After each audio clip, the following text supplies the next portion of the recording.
The sound of Para today is not that of a V8 engine, but silence. A silence that swallowed concrete, glass, and the single greatest utopian ambition of 20th century America. The air doesn't smell of oil or freshly vulcanized rubber. It smells of mold and of historical failure. This is not a story about money. This is a story about the price of arrogance, of how one of the most powerful men on earth, the genius who put America on wheels, went bankrupt morally and financially against the oldest enemy of all, the jungle and human nature. The year is 1927. The man, Henry Ford. He was not just an industrialist, he was a god among men. His cars, the Model T, were the backbone of an entire century. But even a god had a deadly weakness: rubber. The damned rubber. Every tire was a reminder of his greatest vulnerability, the insidious, greedy Asian rubber monopoly controlled by the British. They could strangle the Ford empire at any moment. Ford would not negotiate with his enemies. He would annihilate them. His mind didn't turn to deals, but to total conquest. He would steal the map of wealth from the British Crown by going directly to the last great rubber sanctuary, Brazil. The purchase was so immense it defied imagination. Ford acquired 2.5 million acres in the Tapajós River Basin in Para. This wasn't a farm, it was a nation, an empire within an empire. He had the land, the money, and the blessing of the Brazilian government. His mission was twofold: rubber and morals. He wouldn't just transplant the rubber tree, he would transplant American civilization. No alcohol, no tobacco. With hard work, high wages, and the gospel of efficiency straight out of Detroit. Fordlândia was born, a billion-dollar utopian city. But the Amazon doesn't care about the assembly line. It has its own rules, and it was waiting patiently to show the tycoon the true price of rubber. Imagine disembarking onto the humid vastness of the Tapajós. Instead of a village, you find Detroit. American-style prefabricated suburban homes, complete with front lawns. Streets planned on a rigid grid like Manhattan, cutting through an impenetrable jungle. Ford wasn't just growing rubber, he was growing tropical America. The American executives had swimming pools and refrigerators, but the heat was an invisible, relentless enemy. It was civilization versus climate.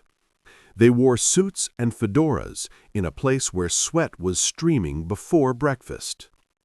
This was the first fissure in Ford's plan. The weather would not take a bribe. And at the center of it all was the local labor. Hired to live the American dream, they found themselves trapped in a logistical nightmare. Their pay was high, yes, but the price was their freedom. Fordlandia was a golden cage built of steel and Puritanism. The conflict didn't start with politics or money, but with food. Ford, a fanatical health crusader, banned alcohol, smoking, and enforced the American diet. Oatmeal, canned peaches, hamburgers.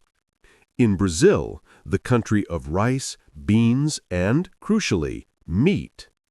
The American managers oversaw everything, even nightlife. Prohibited drinking, prohibited gambling, no dating in the barracks. The imposed leisure was rigid, moralistic readings and, unbelievably, square dancing. They wanted to turn Brazilian exuberance into factory discipline. The result was immediate. Workers would flee on weekends to Innocence Island, a nearby isle where cold beer and freedom were sold. Ford's money was flowing outward, funding the resistance. Ford had unwittingly created a syndicate of dissatisfaction right on his own doorstep. The heat wasn't the only enemy. The forest brought its most efficient allies: disease and mosquitoes. American managers, unprepared and lacking immunity, fell sick. Malaria was a constant threat. The jungle didn't need guns to fight. It used germs and insects. And then there was the rubber itself. The job of planting the trees was done hastily and incorrectly. The rubber trees, planted too close together, were primed for slaughter. A microscopic killer was waiting patiently in the Amazonian depths. South American leaf blight was about to land the most fatal blow to Henry Ford's utopia. Fordlandia failed where Henry Ford always believed he would win: efficiency. Ford's engineers, accustomed to cornfields in Michigan, made a fatal mistake. In nature, rubber trees are spaced out. On Ford's farm, they were planted in a tight monoculture, in organized rows, just like cars on the assembly line. That close proximity was an open invitation to disaster.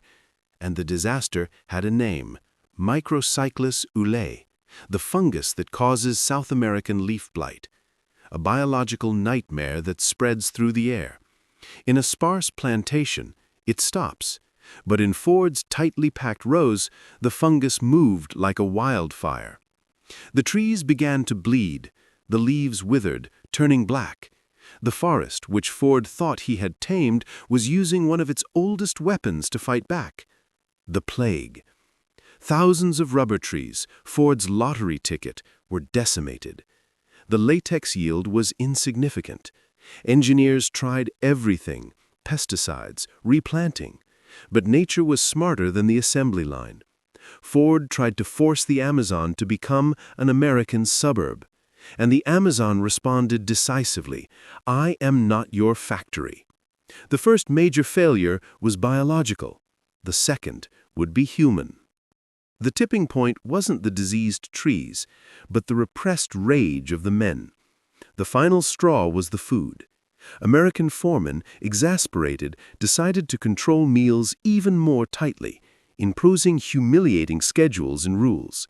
In 1930, the bomb exploded. A group of workers, armed with machetes and sticks, revolted. Their target? The heart of the tyranny, the cafeteria and the kitchen. They weren't just protesting the food, they were protesting the attempt to wipe out their culture. The American managers fled into the jungle, terrified, hiding from the very men who were supposed to be building the dream. The rage lasted for hours. When order was restored, the message was crystal clear: you may be Henry Ford, but you do not dictate what we eat or how we live. The utopia was burning. Ford attempted a salvage plan. He bought another plot of land, Belterra, further upriver, to try proper planting. He sent more money, more engineers, but the motivation was draining away. The world was changing. The true final killer wasn't the fungus or the riot. It was science. Synthetic rubber was emerging, cheaper and easier to produce in American factories. Why fight an untamable forest when you can create rubber in a lab? Henry Ford was an old, stubborn man, but the next generation, led by his grandson, Henry Ford II, saw Fordlandia for what it truly was: an expensive mistake. The dream was officially dying. By the 1940s, the dream was a liability, and Henry Ford himself was aging, his genius dimmed by stubbornness. When control passed to his grandson, Henry Ford II, the younger generation saw Fordlandia not as a crusade, but as a hemorrhaging wound on the company's balance sheet. The financial reality was stark. Ford had poured millions into the Amazon, an estimated $20 million over 2 decades, which is over $1 billion in today's money, all for a trickle of low-grade latex. The decision was cold, corporate, and inevitable. The time to cut the losses had come. In 1945, a deal was struck. The Ford Motor Company sold the entire 2.5 million acres, the town, the factories, the equipment, and the failure back to the Brazilian government. The final price? A symbolic $250,000, less than 1.5% of the original investment. It was the ultimate surrender. The biggest automotive empire in the world had been defeated by a combination of a tiny fungus, Brazilian culture, and the sheer hostility of the jungle. The sale was a definitive admission that you cannot impose your will on nature or people simply because you are rich. The American managers packed their bags and left. The prefabricated homes, the golf course, the hospital, all were left behind. The silence that followed was deafening. The jungle, which had been pushed back for 2 decades, began its slow, inevitable reclamation. Today, the town remains, an astonishing monument to a billionaire's folly. The water tower still stands, rusting above the trees. The fire hydrants, pointless in the deep Amazon, dot the silent streets. Fordlandia is not just ruins, it is a permanent, powerful lesson. What became of Fordlandia? It never became a thriving metropolis, but it did not entirely vanish. Today, the jungle has reclaimed the factory grounds, vines wrapping around rusting machinery. But the American homes still stand, eerily out of place, a bizarre suburban ghost town in the middle of the Amazon. The local people who remained eventually adopted the infrastructure, but they discarded the Puritan rules. The dream of American efficiency died, but the homes and the silent streets remain as a testament to the effort. Fordlandia is a living scar, marking the exact spot where a billionaire tried to rewrite geography. So what does this epic failure teach us? It teaches us that arrogance is the greatest liability. Henry Ford, the genius of the assembly line, believed that if a system worked in Detroit, it must work everywhere. He forgot that a system is not just technology, it is culture, climate, and ecology.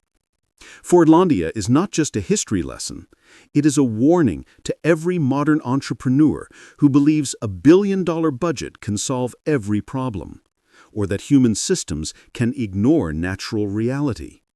The jungle did not win because it was stronger. It won because it was patient and indigenous. The Ford empire moved on to create unimaginable wealth. But somewhere, deep in the Amazonian basin, the quiet, persistent silence of Fordlandia remains, a forgotten monument to the moment Henry Ford realized his greatest invention was defeated by a fungus he didn't bother to study. The story of Fordlandia is a testament to the fact that even the greatest ambition can be swallowed by the jungle. But the world is full of these monumental mistakes. Don't miss the next blunder. If you are fascinated by the true price of arrogance, hit the subscribe button below and ring that notification bell so you don't miss our next deep dive into a billion-dollar catastrophe. What colossal failure should we uncover next? Tell us in the comments. Until then, thank you for exploring the forgotten ruins of history with billion-dollar blunders.